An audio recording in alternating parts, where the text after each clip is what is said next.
این نیهول‌ها در باغ بوتانیکی شهر کلوب با توصیه متخصصان پرورش یافته از همانجا به ناحیه وسیع آورده شدند.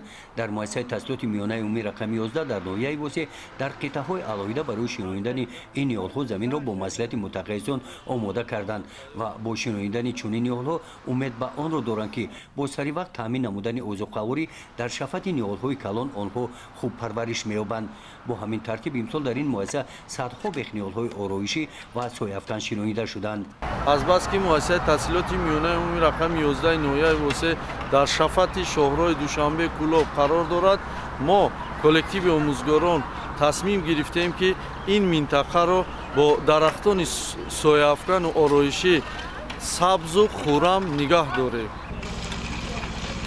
معرکه نیهولشینانی این اقدام مهم اکولوژی و اجتماعی است میگویند آموزگاران که اشتراکچی فعال این حشر آنها بودند و مقصد آن تشویق و ترغیب حفظ طبیعت و ایجاد محیط سالم برای ساکنان است. همین نکته را به نوبت گرفته در مؤسسه تحصیلات میانه عمومی رقم 11 در این معرکه سبزگردانی ساکنان دهه توگرک هم همراه شدند. با کمک حشرچیان در این روز در شفت جای خالیگی شاهراه هم نیهول‌های آرایشی شنیده شدند. با اندیشیدن چنین تدبیرهای اکولوژی این مؤسسه تعلیمی یکی از بهترین مؤسسه در مقیاس ناحیه و ولایت شناخته شده است. گزارش خوجا نظریف خدای نظر زهروف از ناحیه واسع برای برنامه اطلاعاتی نوید.